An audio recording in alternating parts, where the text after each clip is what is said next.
అంశం అదే. ఈరోజు 3-4 విషయాలు మీతో పంచుకోబోతున్నాను. కొంచెం టైం తీసుకున్నా అనుకున్నది మొత్తం చెప్పేంత వరకు వదిలిపెట్టే సమస్య లేదు. దేవునికి స్తోత్రం కలుగునుగాక. హల్లెలూయా చెప్పండి, హల్లెలూయా. ఒకసారి ఒక ట్రైన్లో ఒక అతను ప్రయాణం చేస్తూ ఉంటే, భోగి తెలుసుగా, భోగిలో కూర్చుంటారుగా, అందరూ కూర్చుంటారు. కొన్నిసార్లు ఒక్కలమే భోగిలో ఉంటాం, ఎందుకంటే అందరు దిగిపోతుంటారు. ఇతను కూర్చొని ఉంటే ఇంకొక అతను వచ్చి పక్కన కూర్చున్నాడు. ఈలోపు క్యారేజీ బాక్స్ ఓపెన్ చేయడానికి ప్రయత్నం చేస్తున్నాడు. ఈ భోగిలో కూర్చున్న అతను, వినండి, తలపైకి ఎత్తండి. క్యారేజీ బాక్స్ ఓపెన్ చేస్తుంటే మూత రాలా. భోజనం టైం అయిందేమో బహుశా, తిందామని అది ఓపెన్ చేస్తుంటే రాలా. ఆ పక్కనే నార్త్ ఇండియా అతను ఒకతను ఉన్నాడు. నార్త్ ఇండియా అతను ఉన్నాడు. చూసి, ఏం బాబు రావటం లేదా? రావటం లేదు సార్ అన్నాడు. ఇది అన్నాడు. ఒక్క దెబ్బను మొద్దీశాడు. మొద్దీస్తే అందులో అన్నం ఉంది. ఇతను ఎక్కువ నార్త్ ఇండియా అంటే ఎక్కువ రొట్టెలు తింటాడు. ఈ రోటీ మీద అన్నాడు, ఎప్పుడు అన్నమేనా, అప్పుడప్పుడు రొట్టెలు తిను, బాగా బలం ఉంటుంది అన్నాడు. ఏం తిను? అప్పుడప్పుడు రొట్టెలు తిను, బలం వచ్చింది, చూడు మూత కూడా తీసుకోలేకపోయావు అన్నాడు. ఈలోపు వర్షం పడుతుంటే భోజనం తిన్న తర్వాత ఆ కిటికీ, రైల్వే కిటికీ ఉంటుందిగా, ఆ డోర్ వేసుకుందామంటే ఆ డోర్ కూడా పాపం ముందుకు పోవాల మనవాడికి. ఎవరికి?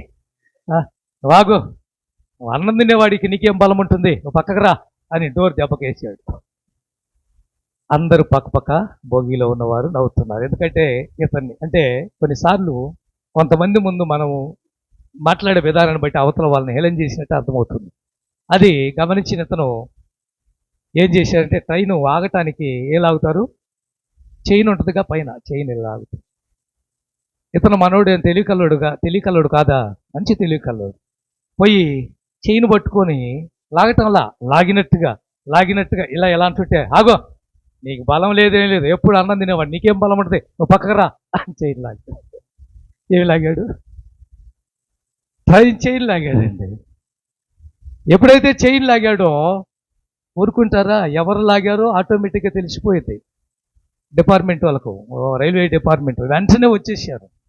ఎవరెక్కడ చైన్ లాగింది మాకు తెలియదు, ఎవరు ఇతనే లాగాడు. ఎందుకు లాగావు? ఏం ప్రమాదం జరిగింది? ఏదైనా విపత్తు జరిగితేనే అది లాగాలి, ఏదైనా సంభవిస్తేనే అది లాగాలి. నువ్వెందుకు లాగావు? ఏంటంటే ఇతనికి బలం లేదని నేను లాగాను. అంటే దీని అర్థం ఏంటంటే, ఎవరు తినే ఫుడ్ వాళ్ళు. అర్థమైందా? ఎవరి ఫుడ్ను మనం ఎగతాళి చేయటానికి లేదు, ఎవరిని హేళనగా మాట్లాడటానికి వీలు లేదు. ఆటిని తినేవాడు ఒకడు ఉంటే తల తినేవాడు మరొకడు ఉంటాడని పెద్దల సామెత మనకు తెలుసు. వీళ్ళరా వినండి, వినయం కలిగి ఉంటే మాకేమన్నా లాభం ఉందా? వినయము అంటే అర్థం చెప్పండి. ఇక వినండి, వినయము తగ్గించుకొనుట, ఇంకా వినయము మాట వినుట, ఇంకా ఈ మధ్య బాగా విన్నారు మాట వినుట, ఇంకా వినయము అంటే అర్థం ఏంటంటే అహంకారము లేకుండా ఉండటము. అది లేక రెండోది వినయము అంటే ఇతరులను గౌరవించటము. గుర్తుపెట్టుకోండి, వినయము అంటే అమర్యాదగా ప్రవర్తించక మర్యాదగా మాట్లాడటం. అది దీన్ని ఏమంటారండి? నక్క వినయం చూపించేవాళ్ళు కొంతమంది ఉన్నారు. ఏమండి ఎలాంటి వినయం? పెద్దానికి అయ్యా భలే ఉమ్ముతారు, భలే చేస్తారు, పక్కకి వెళ్ళగానే వీడు ముఖం అని తిట్టుకుంటూ వెళ్తారు. ఇలాంటి వాళ్ళు ఉన్నారు. నమ్మకండి, అలాంటి వాళ్ళు నమ్మకండి. వినయము అంటే గుర్తుపెట్టుకోండి, వినయం అంటే మనల్లో ఏమాత్రం అహంకారం ఉండకూడదు. అది వినయానికి గుర్తు. నమ్మచ్చు, ఇతరులను మనం అమర్యాదగా కానీ అగౌరవంగా కానీ చూడటానికి వీలదు. గౌరవించడం నేర్చుకోండి. నువ్వు ఎదుటి వారిని ఎప్పుడైతే గౌరవిస్తావో, దీన్ని నేను అలా చెప్పాలంటే, విద్య ఉన్నవాడు ఎలా ఉండాలి? విద్య బాగా చదివాడండి, మంచి విద్యావంతుడయ్యాడు, ఎలా ఉండాలి? వినయంగా ఉండాలి. ఇందాక అబ్బాయి చెప్పినట్టుగా తగ్గించుకోవడం అదొకటి వేరు, అది వేరు. తగ్గింపు వేరు, హెచ్చింపు వేరు, అది వేరు. వినయము ఎప్పుడు? సంపద బాగా వచ్చింది, వినయంగా ఉండాలి. ఐశ్వర్యవంతుడిగా మార్చబడ్డావు, వినయంగా ఉండాలి. మంచి ఉద్యోగం వచ్చింది, వినయంగా ఉండాలి. మంచి అందము నీకుంది, వినయంగా ఉండాలి. బలంగా నువ్వు ఉన్నావు, వినయంగా ఉండాలి. సంపద వచ్చినా, పదవి వచ్చినా, అధికారములో ఉన్నా, పలుకుబడి ఉన్నా, బలవంతుడు అయినా, బలగము ఉన్నా, అందము ఉన్నా, ఏది ఉన్నా సరే ఎదుటివారిని ఎలా ఎలా చూడాలి? గౌరవంగా చూడాలి. అది వినయానికి గుర్తు. అర్థమవుతుందా?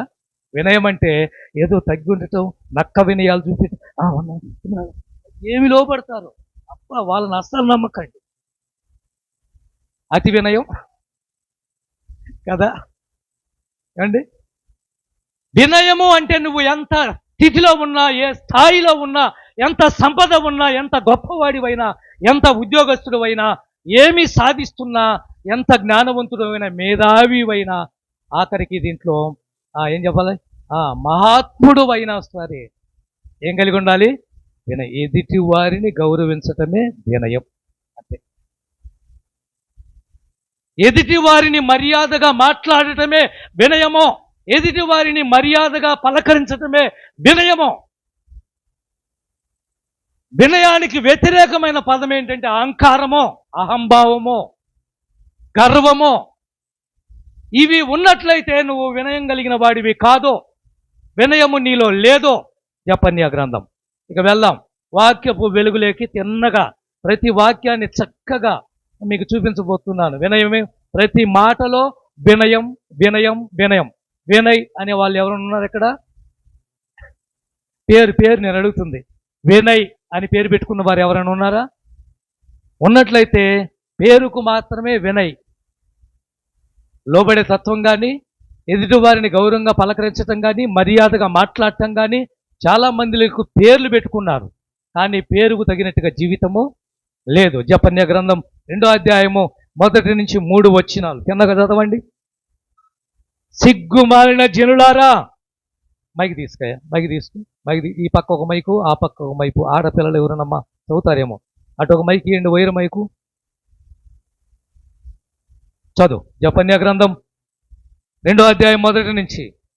సిగ్గుమాలిన జనులారా, కూడిరండి, పొట్టుగాలికి ఎగురునట్లు సమయము గతించుచున్నది. విధి నిర్ణయము కాకమునుపే యెహోవా కోపాగ్ని మీ మీదికి రాకమునుపే, మిమ్మును శిక్షించుటకై యెహోవా ఉగ్రత రాకమునుపే కూడి రండి.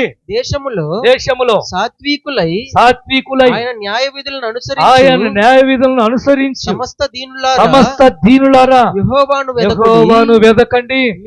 మీరు వెదకి వినయము గలవారై నీతిని అనుసరించిన ఎడల ఒకవేళ ఆయన ఉగ్రత దినమున మీరు దాచబడుదురు. వినయము అన్నది అండర్లైన్ చేసుకోండి. అక్కడ ఏముంది? వినయము. ఎక్కడ? మీరు వెదకి వినయము గలవారై నీతిని అనుసరించిన వెడల ఒకవేళ ఆయన ఉగ్రత దినమందు మీరు దాచబడుదురు.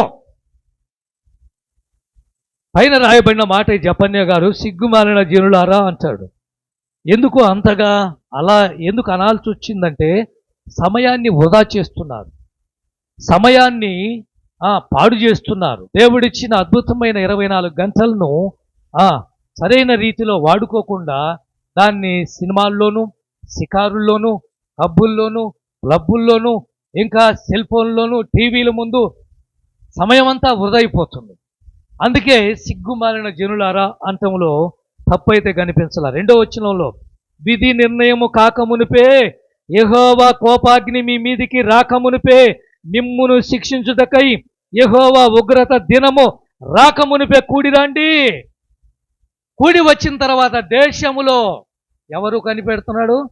సాత్వికులైన వారు ఉన్నాడా? ఉన్నాడు.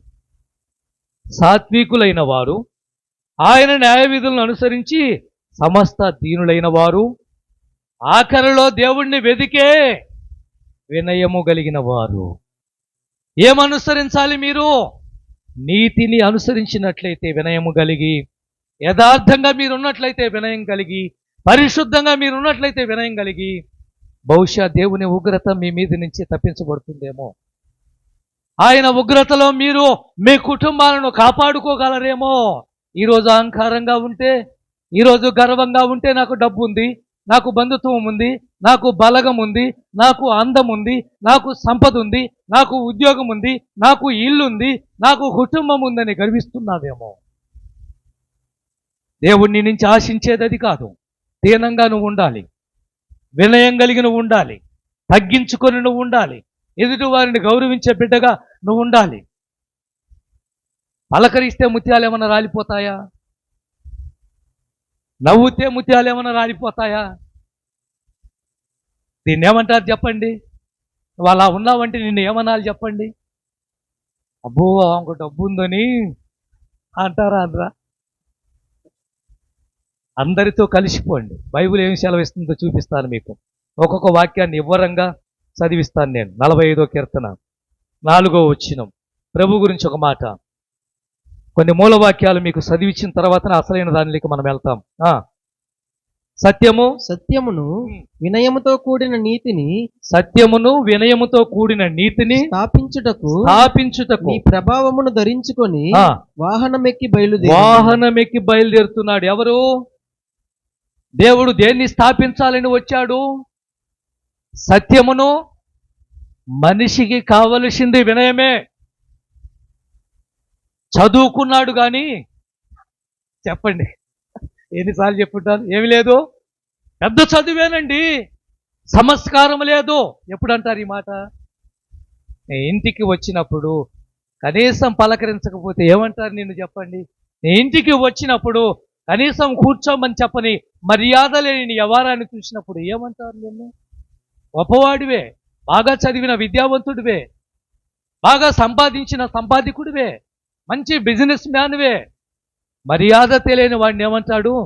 చదువుకున్నాడు కానీ, గొప్పవాడే కానీ వానికి ఏమి లేదు, సంస్కారం తెలియదండి. అంటే ఏమి లేదు, వినయము లేదు. దేవుడు స్థాపించాలన్నది, దేవుడు నీలో చూడాలన్నది, దేవుడు నిన్ను మెచ్చుకోవాలనుకుంది, దేవుడు నీలో పెట్టాలన్నది ఏంటంటే వినయము. అది స్థాపించడానికి వాహనం ఎక్కి ప్రభు వస్తున్నాడు. ఎఫెసీయులకు రాసిన పత్రిక, జాగ్రత్తగా, చాలా విలువైన మాటలు ఇవి. ఈ వాక్యపు వెలుగులోంచి ఎవరు పక్కెళ్ళకండి. ఈ మాటలు మీకు, మాకు, అందరికి అవసరమైనవి. 4వ అధ్యాయం 1 నుంచి 3 వచనాలు. కాబట్టి మీరు సమాధానమును బంధము చేత, మీరు సమాధానమనే బంధము చేత ఆత్మ కలిగించు ఐక్యమును కాపాడుకొనుట యందును శ్రద్ధ కలిగిన వారై ప్రేమతో ఒకరినొకడు సహించుము. ఏం చేయాలి సంఘము? ప్రేమతో ఒకరినొకడు సహించుకుంటూ మీరు పిలువబడిన పిలుపునకు తగినట్లుగా దీర్ఘశాంతముతో కూడిన సంపూర్ణ వినయముతోను. ఏ వినయము ఇప్పుడు చెప్పండి? ఎవరికి ఉండాలి ఈ వినయము? అమ్మా తలపైకి, ఎవరికి ఉండాలి ఈ వినయము? ఇది అపోస్తలుడైన పౌలు అనే జనులకు కాదు చెప్తుంది, ఎఫెసీ సంఘానికి చెప్తున్నాడు. మీరు ఐక్యతతో ఉండండి, సమాధానం అనే బంధము చేత కట్టబడండి, మీరు పిలువబడిన పిలుపు తగినట్టుగా అని రాయబడింది అక్కడ. మీకు, నీకు, నాకు పిలుపు ఉంది. పిలుపు లేకుండా ఇక్కడికి రాలా. దేవుడు మనల్ని పిలిచాడు. మీరు పిలువబడిన పిలుపుకు తగినట్టుగా దీర్ఘశాంతముతో కూడిన, ఏ పూర్ణము అంటే సగమా? పూర్తిగా. ఈరోజు పౌర్ణమి అంటారు. ఎందుకు పౌర్ణమి అని ఎందుకు అంటారు? చంద్రుడు మొత్తం కనిపిస్తాడన్నమాట, పరిపూర్ణంగా, సంపూర్ణంగా. అప్పుడు దాకా సగం సగం సగం సగం కనిపించుకుంటూ వచ్చిన చంద్రుడు పరిపూర్ణంగా కనిపించే రోజే పౌర్ణమి అంటారు. పరిపూర్ణత ఎప్పుడంటే పూర్తిగా ఉండాలి. అలా ఉన్నప్పుడు దీర్ఘశాంతముతో కూడిన సంపూర్ణ వినయముతోనూ సాత్వికముతోనూ ఖైదీనైన నేను మిమ్మల్ని బ్రతిమిలాడుతున్నాను, రికవర్స్ చేస్తున్నాను, ప్లీజ్. అది దాని అర్థం. ఆ మాట వినండి. సంఘం ఇలా ఉండడానికి వీల్లేదు. సంఘములో ప్రేమ ఉండాలి, సంఘములో ఎప్పుడు ఐక్యత ఉండాలి, సంఘములో ఒకరినొకరు పలకరించుకోవాలి, సంఘములో ఎవరికైనా ఏదైనా జరిగితే పట్టించుకోవాలి. మీ పిలుపుకు తగినట్టుగా మీరు ఉండాలి, దీర్ఘ శాంతముతో మీరు ఉండాలి.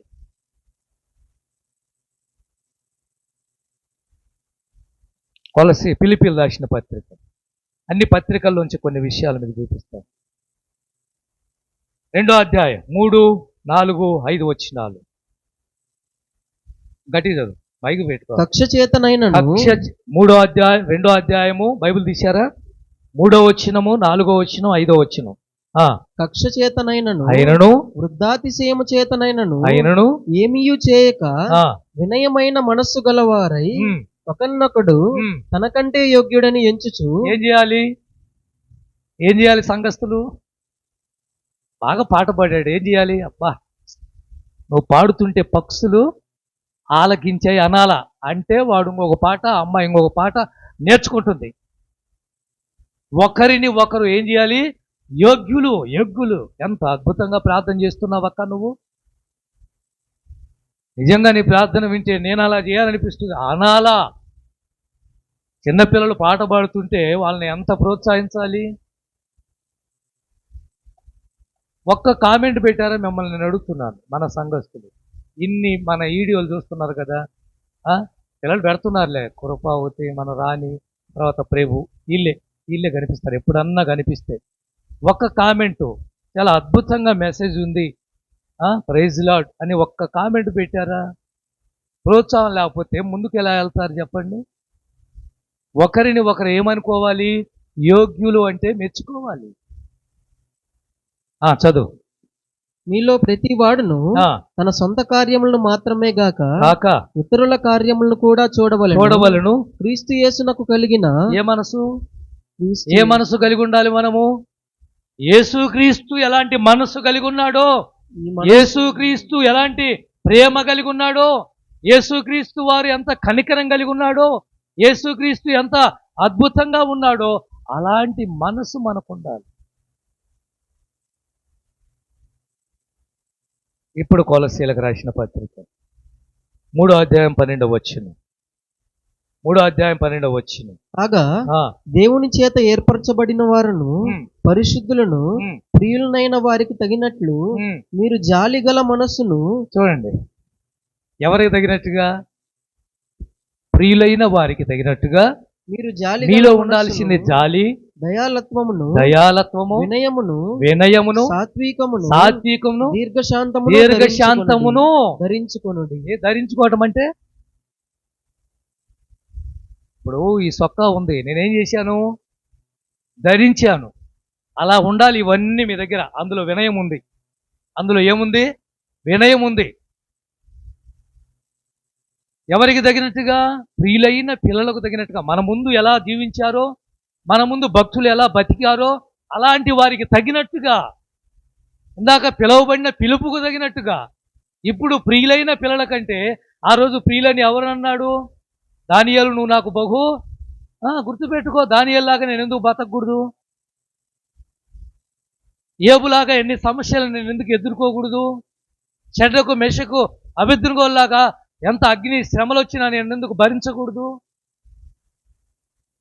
గుర్తు రావాలి. నువ్వు శ్రమలు అనుభవిస్తున్నప్పుడు ఏబు రావాలి, నువ్వు సంతోషంగా ఉన్నప్పుడు ఒక్కొక్కరు గుర్తు రావాలి.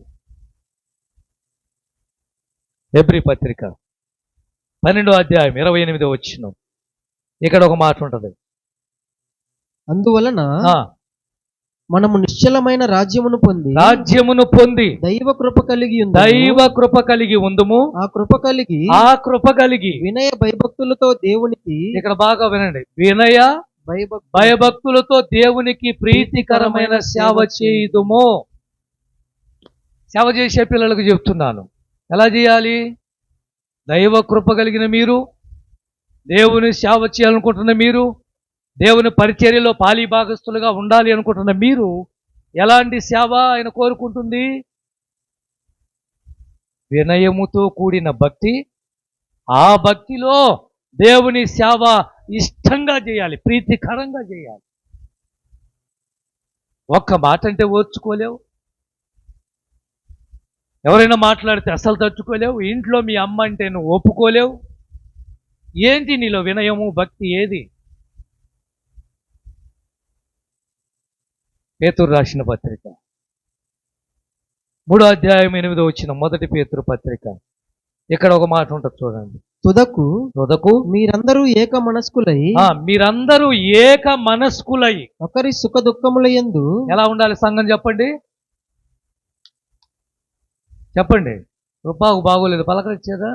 మీకు తెలిసి ఉంటే పలకరియాలి కదా. మాకు మనోడు పుట్టాడు, ఎలా ఉన్నాడని అడిగారా? మీకు తెలిసి ఉంటే అడగాలి కదా. వీలైతే అక్కడ దాకా రావాలి కదా. అర్థం సుఖ అంటే రెండు ఉన్నాయి అక్కడ, రెండు ఉన్నాయి. సుఖముంది, దుఃఖము ఉంది. ఇంకా సుఖ దుఃఖముల యందు ఒకరు పాలుపడి సహోదర ప్రేమ గలవారు కరుణా చిత్తములను. ఏముండాలి మనల్లో? కరుణ, కనికరం. అందుకే కొండమ్మ గారు బాగోలేదా, మీరు ఒక ఫోన్ చేయండి. కనికరం ఉందిగా మీకు, జాలి ఉంది కదా, మీ దయాలత్వం ఉంది కదా, దీర్ఘశాంతం ఉంది కదా, ప్రేమ ఉంది కదా. మన సంఘంలో ఒక బిడ్డ తప్పిపోయింది కదా, ఓ ఫోన్ చేసి అక్క బాగోలేదట, విన్నాను, ఎలా ఉన్నానని ఒక్క మాట అడగండి చాలు, ఊపిరి లేచి వస్తుంది.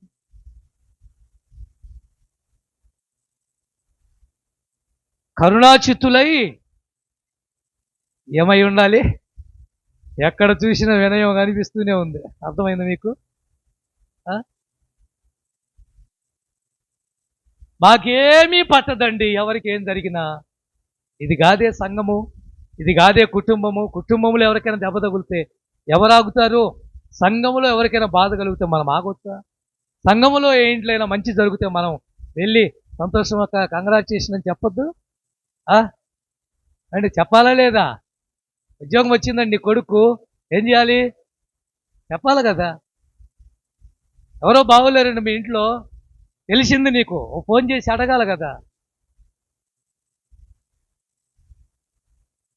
మన సంఘం అలా ఉండటానికి వీల్లేదు. మన సంఘము ఐక్యత, ప్రేమ, అనురాగము, ఒకరిని ఒకరు పలకరింపులు, ఇవన్నీ సంఘంలో ఉండాలని ప్రభుపేట మనకు చేస్తున్నారు ప్రియులరా. ఇక అపోస్తలుడు పౌలు గారు ఏమన్నారు చూపించి అసలైన మాటలకు మనం వెళ్ళబోతున్నాం. 20వ అధ్యాయం అపోస్తలుల కార్యాలు 19వ వచనం పౌలు గారు ఏమన్నాడు చూడండి. 19వ వచనం, యూదుల కుట్ర వలన నాకు శోధనలు సంభవించినను కన్నీళ్లు విడుచుచు పూర్ణమైన వినయ భావముతో నేను ఎలాగున ప్రభువును సేవించుచుంటినో మీకే తెలియను. మీకే తెలుసు కదా. సంఘంతో అంటున్నాడు, నాకు శ్రమలు వచ్చి పడ్డాయి, శోధనలు వచ్చి పడ్డాయి, ఈదుల వలనే కుట్ర వలనే నేను ఇబ్బంది పడ్డాను. అయినప్పటికీ కూడా అహంకారము, అహంభావము నాలో మీరు చూశారా? సంఘాన్ని అడుగుతున్నాడు.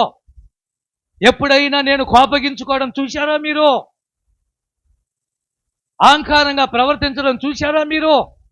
అగౌరవంగా మాట్లాడటం చూశారా మీరు? అమర్యాదగా నడవటం చూశారా మీరు? మీకు తెలుసో నేనేమిటో, నేను ఎలా నడిచానో. శోధన శ్రమల మధ్య కూడా నేను బ్రతికి ఎలాంటిదంటూ పూర్ణమైన వినయం, పరిపూర్ణమైన వినయంతో బ్రతిక వినయం. ఇంతకు మన అంశం చెప్పండి ఇప్పుడు. అంటే వినయము కలిగి ఉంటే మనకు లాభం ఏంటి? ఏమైనా లాభం ఉందా పాస్టర్ గారు? మేము అహంకారం లేకుండా బతుకుతామండి, గర్వం లేకుండా బతుకుతామండి, అమర్యాదగా నడవమండి, అగౌరవంగా పలకరించమండి, మేము గౌరవిస్తామో, మేము వినయం కలిగి ఉంటామో, మాకేమన్నా లాభం ఉందా? తప్పకుండా ఉంది. ఏంటి ఆ లాభం? మొదటి మాట, వినయం కలిగి ఉంటే వచ్చే లాభం ఏంటి? వినయం గల వారి యొద్ద పరిపూర్ణమైన జ్ఞానం ఉంటుంది. దేవునికి స్తోత్రం చెప్పండి, హల్లెలూయా. ఏముంటుంది? ఏమిటి లాభం అని అడిగావు కదా. వినయం కలిగిన ఉండు, జ్ఞానవంతుడు ఉండువే. సామెతల గ్రంథం 11వ అధ్యాయం 2వ వచనం. ఇక మీకు చక్కగా వివరిస్తాను. నేను త్వరగా ముగింపులకు తీసుకుని వస్తాను 10 నిమిషాల్లో. అహంకారము వెంబడి అవమానము వచ్చును. చూసావా? అహంకారము వెంబడేమో అవమానం వస్తుంది, వినయము గలవారి యొద్ద జ్ఞానం ఉన్నది. ఏముంది? ఇప్పుడు చెప్పండి, వినయంగా ఉంటావా, అహంకారిగా ఉంటావా? మాట్లాడి నాతోటి, తలపైకి ఎత్తండి. చిన్నపిల్లలు, మీరు యవనస్తులమ్మ, చదువుకుంటున్నవారు, అందంగా ఉన్నారు మీరు. మీరు అహంకారంగా ఉంటారా? చెప్పండి. బాబు యవనస్తులు ఇటు చూడండి. మీరే బాగా మంచి చదువు చదివి మంచి ఉద్యోగాలు వచ్చిన తర్వాత ఎలా ఉండబోతున్నారు? వినయం గల వారి యొద్ద ఏముంది? జ్ఞానం అండి. ఎవరికి అవసరం జ్ఞానం చెప్పండి? ఎవరికి కావాలి జ్ఞానము? మాకు జ్ఞానం వద్దన్న వారు చేయి చూపించండి. జ్ఞానం లేకపోతే లేదు నీ జీవితం, తిక్కలోడివి నువ్వు. రోడ్లమ్మటి పిచ్చోళ్ళు తిరుగుతుంటారు, వాళ్ళు జ్ఞానం లేని వాళ్ళు, తెలివి లేని వాళ్ళు. జ్ఞానము ఎవరికొద్దు? అందరికీ జ్ఞానం కావాలి. ఎవరికి? చదువుకుంటున్న పిల్లలకి ఏం కావాలి? జ్ఞానం కావాలి. ఈరోజు యవనస్తులుగా ఎదిగిన పిల్లలకి ఏం కావాలి? ఎవరి దగ్గర మోసపోకుండా ఉండడానికి జ్ఞానం కావాలి, తెలివి కావాలి. కాస్త ఎదిగి ఉద్యోగం చేస్తున్న వారికి ఏం కావాలి? ఆ ఉద్యోగంలో ముందుకు సక్సెస్ కావాలి అంటే, ప్రమోషన్ రావాలంటే జ్ఞానంతో ఉద్యోగాన్ని ముందుకు వెళ్ళాలి. వ్యాపారం చేస్తున్న వాడికి ఏం కావాలి? వ్యాపారం రోజుకు 1000-2000 సంపాదించాలంటే తెలివిగా జ్ఞానంతో ముందుకు వెళ్ళాలి. కాపురం చేసే ఇద్దరు జంటకి ఏం కావాలి? చైతన్య చూడండి, వాళ్ళిద్దరికి ఏం కావాలి? చక్కగా కాపురాన్ని ఎలా కట్టుకోవాలో జ్ఞానం కావాలి. పిల్లల కన్నా తల్లిదండ్రులకి ఏం కావాలి? క్రమశిక్షణలు ఎలా పెంచాలో జ్ఞానం కావాలి. ఇల్లు కట్టాలంటే ఏం కావాలి? జ్ఞానవంతురాలు కదా. ఎవరికి జ్ఞానం లేకుండా ఉంటే బతుకగలరు చెప్పండి? ఈరోజు మహా మేధావులు, శాస్త్రవేత్తలు, వాళ్ళు మహాజ్ఞానులుగా ఉన్నారంటే వాళ్ళు ఒదిగి ఉన్నారు. హల్లెలూయా. ఎక్కడ వారు అహంకారంగా చూపించలేదండు. తూర్పు నుంచి 3 జ్ఞానులు యేసుప్రభు దగ్గరికి వచ్చారు. ఎలా సాగిలపడ్డారో తెలుసా? యేసుప్రభు ముందు అసలు అద్భుతం కదా. వాళ్ళు సాగిలపట్టం ఏంటి? మహాజ్ఞానులు. తూర్పు దేశం అంటేనే జ్ఞానం కలిగింది.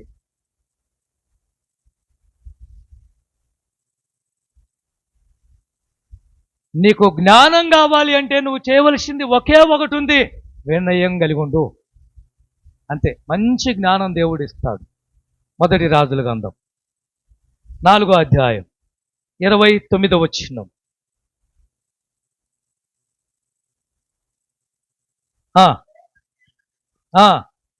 బుద్ధిని ఎలా వచ్చింది? వర్ణింప సఖ్యము గాని అద్భుతమైన జ్ఞానము సొలొమోనుకు దేవుడు ఎలా ఇచ్చాడు? ఎందుకు ఇచ్చాడు? వినయము కలిగి ఉన్నాడు. అహంకారము తన జీవితంలో కనిపించదు, అహంభావము ఎప్పుడూ కనిపించదు, గర్వము ఎప్పుడూ కనిపించదు. చదువు అమ్మా, 31 దాకా చదువు. కనుక చూశావా ఏ దేశపు జ్ఞానం? నాకు చెప్పాను, తూర్పు దేశం అంటేనే జ్ఞానం. తూర్పు దేశపు జ్ఞానుల కంటేనో, ఐగుప్తులు జ్ఞానుల కంటేనో అధికమైన ఉండెను.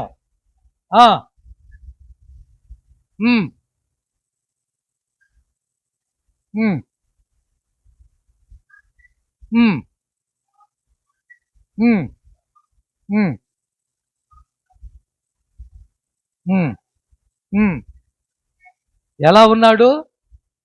ఇంత జ్ఞానం ఎక్కడి నుంచి వచ్చింది? ఎలా వచ్చింది? సొలొమోనుకు దేవుడు ఎందుకు ఇచ్చాడు అంటే వినయము కలిగి.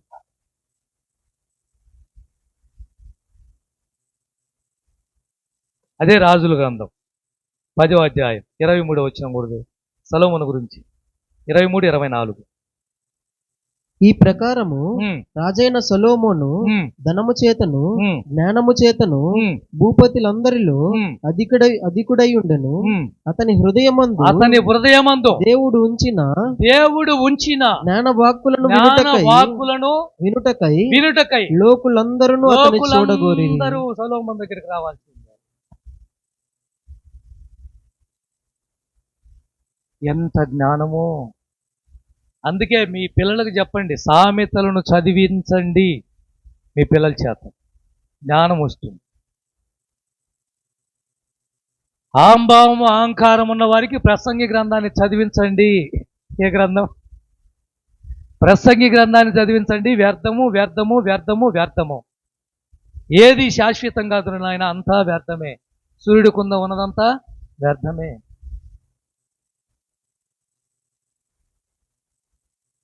సొలొమోను జ్ఞానాన్ని చూడటానికి రాజులు వచ్చారు, రాణులు వచ్చారు. వాళ్ళు ఊరకరాల కానుకలు పట్టుకొని వచ్చారు. ఆయన మాటలు వింటే చాలు, ఆయన జ్ఞానం ఎలా ఉంటుందో చూడాలి, శోధించాలని వచ్చింది ఒక ఆవిడ. షబా దేశం నుంచి ఒక రాణి సొలొమోను శోధించాలి అని వచ్చింది. ఆమె ఆయన చూసి ఆశ్చర్యపోయింది. నిజంగా నేను విన్నదానికంటే నేను చూస్తున్నాను, అంతకు మించి ఉన్నావు నువ్వు అని చెప్పింది. ఏబు గ్రంథంలో అంటాడు, ఈ జ్ఞానం ఎక్కడ దొరుకుతుంది అంటాడు. అట్లయిన ఎడల, ఎన్నో అధ్యాయం అది, 28:20లో అట్లయిన ఎడల, చదువు 28:20 ఏబు గ్రంథం. అట్లయినా జ్ఞానం ఎక్కడ నుండి వచ్చును, వివేచన దొరుకు స్థలం ఎక్కడ? షాపింగ్ మాల్కి వెళ్దామా అమ్మా, ఈ మాటకి వెళ్దామా? ఈ మధ్య మంచి మంచి షాపింగ్ మాల్ బట్టలకు, శుభమస్తు, లక్కీ, ఇంకా రకరకాలు పెట్టారు. ఏ ఆలుకి వెళ్తే దొరుకుతుంది ఈ జ్ఞానము, వివేచన, తెలివి మీ పిల్లలకి? అక్కడే ఇచ్చాడు. 28వ వచనం ఏబు గ్రంథమే. జ్ఞానం ఎలా వస్తుందో. మరియు యెహోవా యందలి భయభక్తులు, యెహోవా యందలి భయభక్తులే జ్ఞానమనియు దుష్టత్వము విడుచుటయే వివేకమనియు తెలుసుకోండి. జ్ఞానం ఎలా వస్తుంది, తెలివి ఎలా వస్తుంది, ఒక వ్యక్తి వివేకం కలిగి ఎలా ఉంటాడు, వివేచన కలిగి ఎలా బతుకుతాడు, ఎవరి దగ్గర మోసపోకుండా ఆ అమ్మాయి ఆ అబ్బాయి ఎలా బతకాలి? యెహోవా యందు భయభక్తులు కలిగి ఉంటే జ్ఞానమో. దేవునికి భయపడి ఇలా భక్తి చేస్తేనే జ్ఞానమో. ఎక్కడ మోసపోకుండా బతకగలవు నువ్వు, ఎవరి చేతిలో పడకుండా జీవించగలవు నువ్వు. అందుకే ఆ రోజు 90వ కీర్తన మోషే రాసుకుంటూ వచ్చి 12వ వచనానికి వచ్చేవరకు అంటాడు, మోషే గారు అంటాడు, అయ్యా నాకు జ్ఞాన హృదయం కావాలయ్యా, దయచేసి నాకు జ్ఞాన హృదయం దయచేయి అని ప్రార్థన చేస్తావు. ప్రియమైన దేవుని బిడ్డ, మొట్టమొదటిగా చెప్పండి, వినయం గల వారికి వినయం గల వారికి లాభం ఏంటి? జ్ఞానము దొరుకుతుంది. వినయంగా ఉండు, జ్ఞానం నీ పక్కనే ఉంటుంది. రెండో మాట వినయము కలిగిన వారికి ఘనత పొందుతారు. వినయంగా ఉన్నావా? నీలో అహంకారము లేకుండా, గర్వము లేకుండా, అహంభావం లేకుండా, విధేయత కలిగి తగ్గించుకొని వినయం కలిగి ఉన్నావా? నీవే గనుడు, అందరూ నేను గనపరుస్తారు. ఇదే ప్రగతి కాలనీలో పై స్థాయిలో నువ్వు నిలబడతావు. చదవండి ఆ మాటలు. సామెతలు 29:23, సామెతలు 18:12. ఎవని గర్వము వాడిని తగ్గించును, వినయ మనస్కుడు ఘనత నొందును. ఏం పొందుతాడు? వినయ మనసు. అందరూ అని చుట్టే ఉంటారండి. కోపిష్టోడు చుట్టూ ఎవరైనా కనిపించారా మీకు? గర్వంగా ఉన్న వాడి దగ్గర మనుషులు కనిపిస్తారా మీకు? ఎవరి చుట్టూ మనుషులు ఉంటారు, ఎవరి ఇంట్లో మనుషులు ఉంటారు, ఎవరు దగ్గర కాసేపు కూర్చుంటారంటే అహంభావం లేని వారి దగ్గర, అహంకారం లేని వారి దగ్గర. ఎంత ఉన్నా తగ్గించుకుంటుంది చూడండి ఆవిడ. అలాంటి ఆవిడ దగ్గరికి ఎదుకురారు. ఏమి ఉన్నా తగ్గించుకుంటాడు చూడండి ఆయన దగ్గర నలుగురు ఎందుకు నిలబడరు?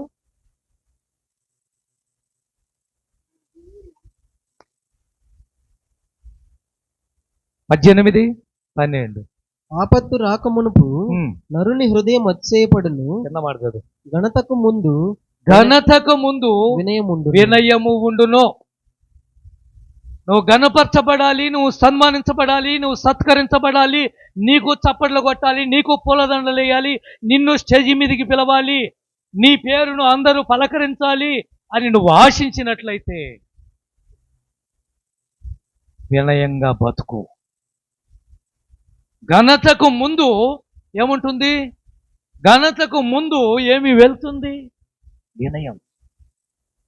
నువ్వు ఘనపరచబడాలి అంటే దానికి ముందు వినయంగా బతకటం నేర్చుకో. సామెతలు 15:33, అక్కడ కూడా అదే మాట.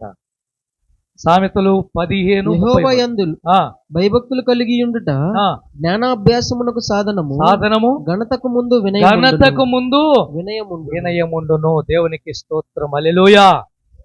సొలొమోను ఆ రోజు అంత మంది వచ్చి పొగిడారే, ఆయన కీర్తట దేశాలు పాకిపోయి. ఎవరి కీర్తి? సొలొమోను కీర్తి. దేశాలు పాకిపోయింది. అబ్బా, సొలొమోను మహాజ్ఞానవంతుడు అని చెప్పుకునేలాగా ఆయన కీర్తి పాకిపోయింది. కానీ సొలొమోను ప్రార్థన చేసినప్పుడు అడిగింది ఏంటి? వివేకం కలిగిన హృదయం, జ్ఞానం. దేవుడు ప్రత్యక్షమై ఏం కావాలి సొలొమోను అని అడిగితే, సొలొమోను కోరిక ఏమిటి అని దేవుడు అడిగితే, సొలొమోను కోరుకుంది వివేకం కలిగిన హృదయం కావాలి. నేను రాజునయ్యాను, ప్రజలకు ఎలా తీర్పు తీర్చాలో నాకు తెలియదు. చిన్నవాడిగా ఉన్నప్పుడే రాజుగా అభిషేకం చేశారు, పట్టాభిషేకం చేశారు. దేశాన్ని ఎలా పరిపాలించాలో నాకు తెలియదు, ప్రజలను ఏ విధంగా పాలించాలో నాకు తెలియదు. అందుకు నాకు జ్ఞానం కావాలి అని అడిగితే, ఇప్పుడు దేవుడు ఏమన్నాడు చూడండి. 3వ అధ్యాయం రాజుల గ్రంథం 13వ వచనం.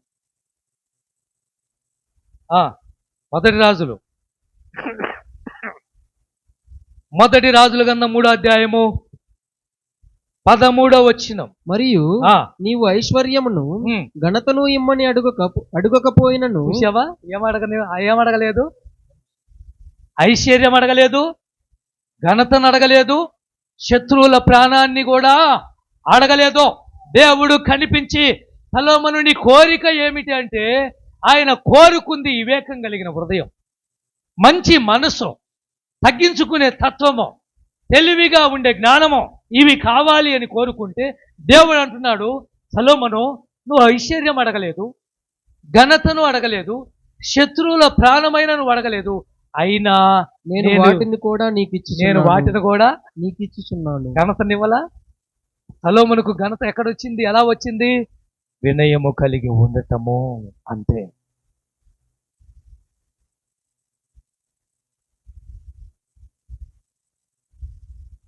ఆ రోజు మొర్దెకైని తీసుకొని వెళ్ళి రాజకీయ రథం మీద కూర్చోబెట్టాడు.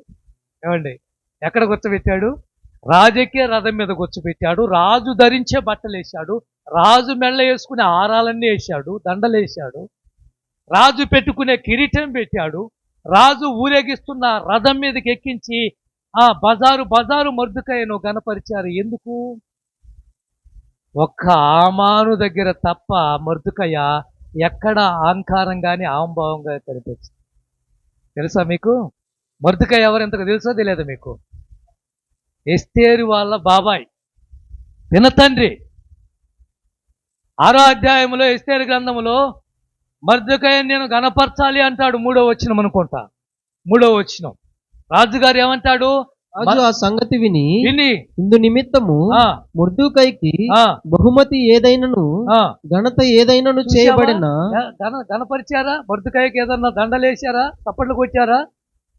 నా ప్రాణాన్ని కాపాడాడే రాజుగా, నన్ను కుట్ర చేసి చంపాలి అనుకున్న వాడిని పట్టించాడు కదా, అలాంటి వాడికి ఏమైనా చేశారా? అయితే ఇప్పుడు కనపరుద్దాం. ఎలా? రాజెక్కే గుర్రము, రాజెక్కే బట్టలు, రాజేసుకునే బట్టలు, రాజు ధరించే హారములు, దండలు, ఇవన్నీ వేసి, దీనికి కర్మ ఎవరో తెలుసా? కర్త ఎవరో తెలుసా? హామానుగాడే. ఎవరు? హామానుగాడు. అనౌన్స్మెంట్ ఎవరు చేయాలి ఇప్పుడు? హామానే. ఇంకేడొచ్చింది గొంతు చెప్పండి? శత్రువును కనపరచాలంటే హామాను గొంతు ఏడొచ్చింది? ఇదిగో చూడండి, రాజు ఒక వ్యక్తిని గనపరచాలంటే ఈ విధంగా ఉంటుంది అని కేకలు వేయవలసిన వాడు హామానే. ఎంత గరిష్ఠుడు హామాను కాదు, ఎంత అహంకారం ఉందో హామాను దగ్గర. లేచి నిలబడి దండం పెట్టలేదని ఆంభావంతో ఆఖరికి ఊరిపోయేదాకా పోయాడని. అహంకారం ఇలా ఉంటుంది, గర్వం ఇలా ఉంటుంది. 84వ కీర్తన 11వ వచనం. 84వ కీర్తన 11వ వచనం. దేవుడైన యెహోవా సూర్యుడును కేడమునై ఉన్నాడు. కింద మాడదు, లాస్ట్ మాడదు. యథార్థముగా ప్రవర్తించు వారికి ఆయన ఏ మేలును చేయక మానడు. అయిపోయిందా? యెహోవా కృపయు, అది అది చదవాలి. యెహోవా కృపయు, యెహోవా ఇచ్చే గుర్తు పెట్టుకోండి. కృపిస్తాడు, ఘనతయు ఘనతను అనుగ్రహించును. యథార్థముగా ప్రవర్తించు వారికి ఘనత ఘనత. వినయము కలిగి ఉంటే దేవుడు నీ పట్ల చేయాలనుకుంది ఏంటంటే నేను ఘనపరచాలి, అందరిలో నిలబెట్టి అందరూ నీ పేరును జపించేలా చేయబోతుంది, అందరూ నీ గురించి చెప్పుకునేలా చేయబోతుంది. 22వ అధ్యాయంలో సామెతల్లో కూడా ఒక మాట ఉంటుంది. 4వ వచనం, 4వ వచనం. యెహోవా యందు భయభక్తులు కలిగి ఉండుట వినయమునకు ప్రతిఫలము. ఇప్పుడు వినయం ఎలా వస్తుంది చెప్పండి? ఇప్పుడు ఇందాక జ్ఞానం ఎలా వస్తుందో విన్నారు. ఇప్పుడు వినయం ఎలా వస్తుంది చెప్పాలి. యెహోవా యందులో భయభక్తులు కలిగి ఉన్నటే వినయమునకు కారణము. అయిపోయిందా? వచ్చిన ముందా? వద్దులే, ఉందా? ఘనత ఉందాడా? ఘనత కూడా ఉండాలి. ఐశ్వర్యమును ఘనతయు జీవమును దాని వల్ల కలుగు. దేని వల్ల? వినయం వల్ల. దేని వల్ల కలుగుతుంది? వినయం ఎలా వస్తుంది? దేవుడంటే భక్తి భయము కలిగి జీవించినప్పుడు వినయం వస్తుంది. ఆ వినయం వల్ల ఐశ్వర్యము ఘనత నీకు లభిస్తుంది.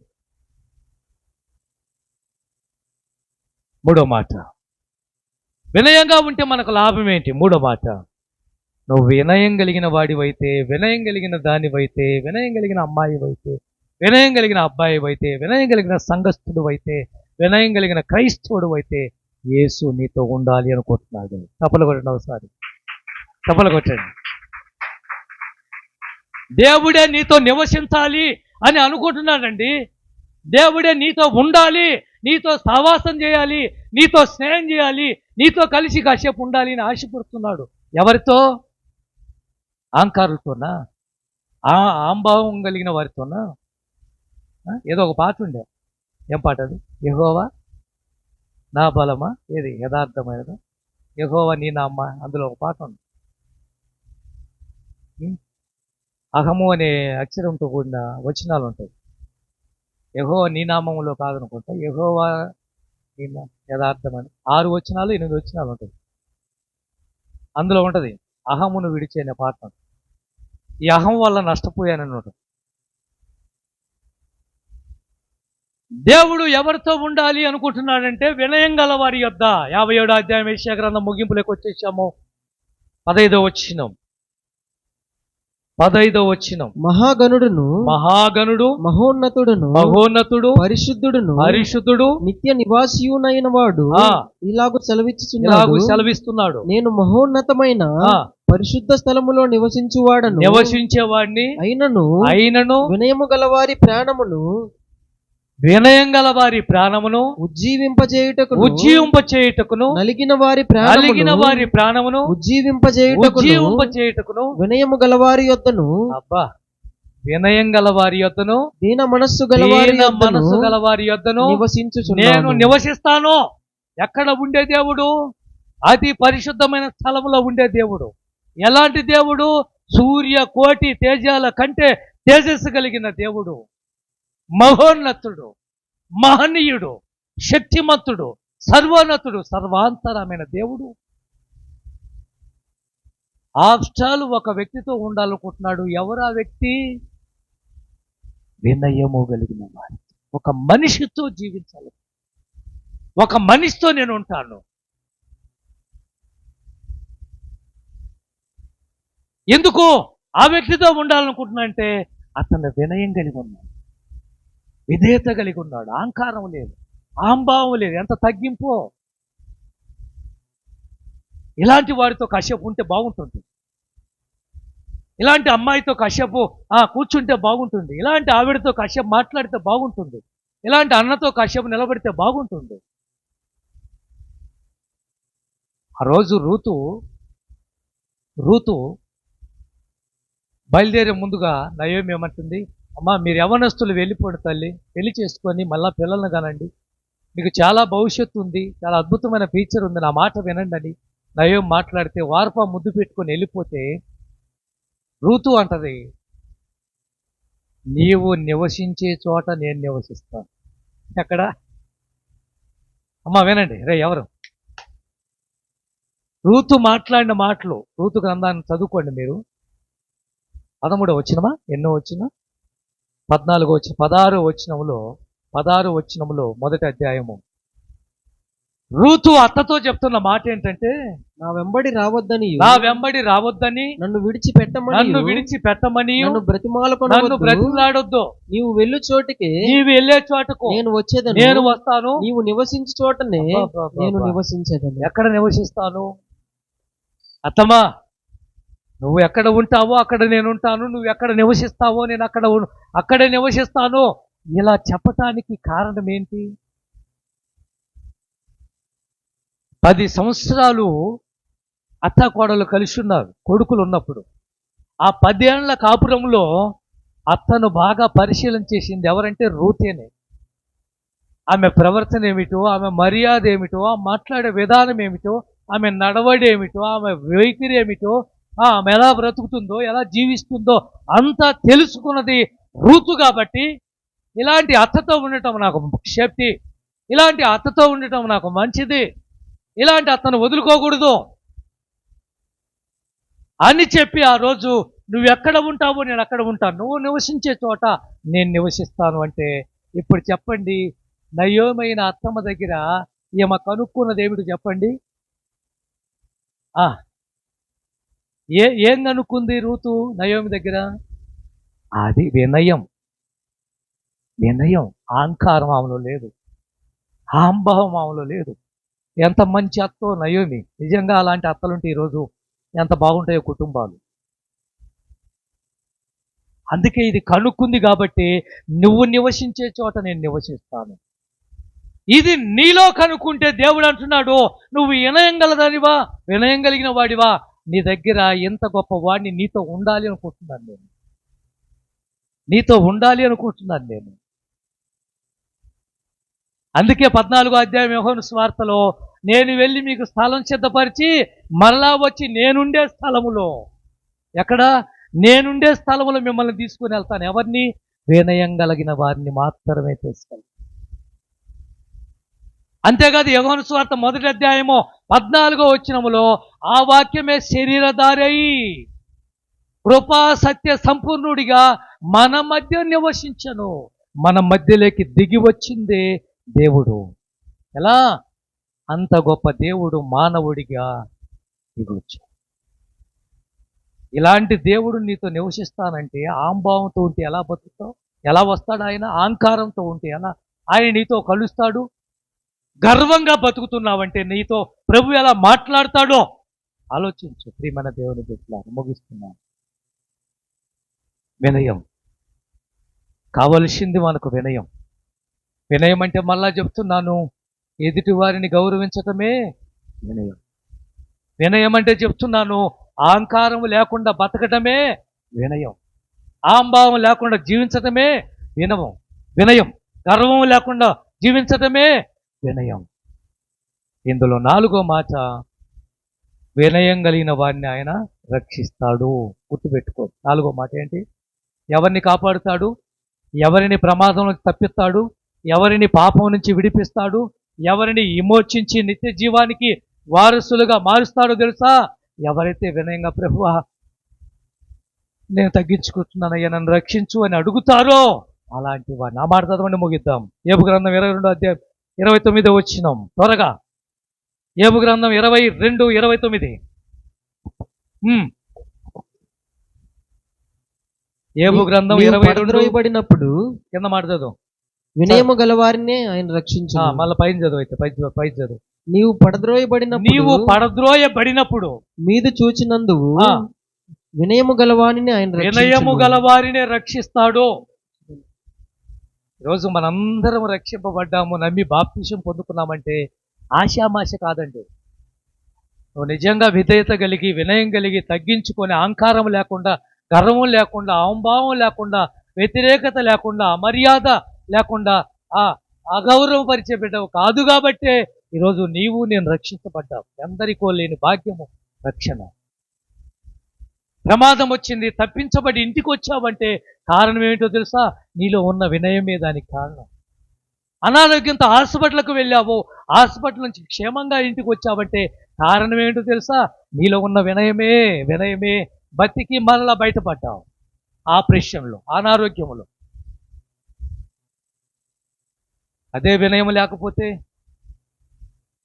ఈరోజు అమ్మ డబ్బు ఉన్న వాళ్ళు ఎవరు ఉన్నారా? ఆస్తి ఉన్న వాళ్ళు ఉన్నారా? మంచి ఉద్యోగం ఉన్నవారు, మంచి విద్య చదివిన వారు ఉన్నారా? బాగా సంపాదిస్తున్న వారు ఉన్నారా? మంచి ఇల్లు కట్టుకున్న, దయచేసి గర్వించకండి. నీకన్నా తక్కువ వారిని తక్కువ చూడకండి. దయచేసి ఈ మాటలు ప్రభు మాట్లాడుతున్నాడని వినండి. అందరితో కలిసి వెలిసిపో, అందరినీ పలకరించు, అందరితో మాట్లాడు.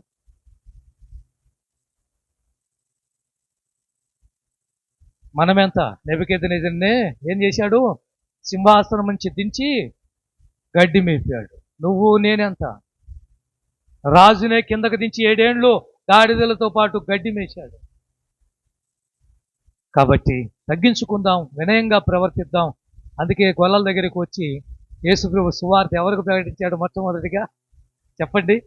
గొల్లలు మందను మేపుతుంటే రాత్రి వేళ మందను కాచుకొనుచుండగా దేవదూత ప్రత్యక్షమై, దావీదు పట్టణమందు నేడు రక్షకుడు మీ కొరకు పుట్టాడు అంటాడు. ఎందుకు వాళ్ళ దగ్గరికి వెళ్ళాలి? మేమందరం గొల్లలమే కదా. ఎదుటివారు ఆకలితో ఉంటే చూడలేం, ఎదుటివారు బాధపడుతుంటే చూడలేం. మాకు లేకపోయినా వారికి పెట్టేస్తాం, మేము కడుపు కాల్చుకొనైనా వారికి పెట్టేస్తాం. మా తత్వం అలా ఉండేది మొదటి నుంచి. అంతేకాదు, గొల్లలంటే అమాయకత్వం ఎక్కువ. ఇప్పుడు తెలివి మీరిపోయారులే అండి, అవునా కాదా? యాదవులు ఒకప్పుడు అమాయకత్వం అంటే ఏది చెప్పి నమ్ముతారు. అంతేకాదు, ఎట్లా ఒకటి ఉంటుంది, వినయము. అందుకే శుభవార్తను మొట్టమొదటిగా వర్తమానంగా తీసుకెళ్లి దేవదూత ప్రకటించింది, దావీదు పట్టణమందు నేడు రక్షకుడు మీ కొరకే పుట్టాడు. మీరు వినయం కలిగిన మనసు. 4 మాటలు మీతో చెప్పాను. మొదటి మాట చెప్పండి. మొదటి మాట, వినయం కలిగి ఉంటే లాభం ఏంటి? మొదటి మాట, జ్ఞానము నీ యొద్ద ఉంటుంది. వినయం కలిగి ఉండు, జ్ఞానము నీ యొద్ద ఉంటుంది. రెండో మాట, ఘనపరచబడతావు, నీ పేరు అందరూ మాట్లాడేలా దేవుడు పైకి లేపుతాడు. మూడో మాట, దేవుడు నీతో ఉండాలని ఆశపడుతున్నాడు, నీతో నివసించబోతున్నాడు. 4వ మాట, నిన్ను రక్షించబోతున్నాడు. ఇంకా రక్షణ లేకుండా ఉన్నట్లయితే యేసుక్రీస్తు ప్రాణం పెట్టింది నేను రక్షించడానికి, ఆ రక్షణ పొందడానికి త్వరపడాలని ప్రేరేపణ మనం చేస్తున్నాను. కళ్ళు మూసుకుందాం, చిన్న ప్రార్థన చేసుకుందాం. ఈ వాక్యం కొరకు ప్రార్థన మన మధ్యలో ఉన్న ఎవరు ప్రార్థన చేస్తారు? చిన్న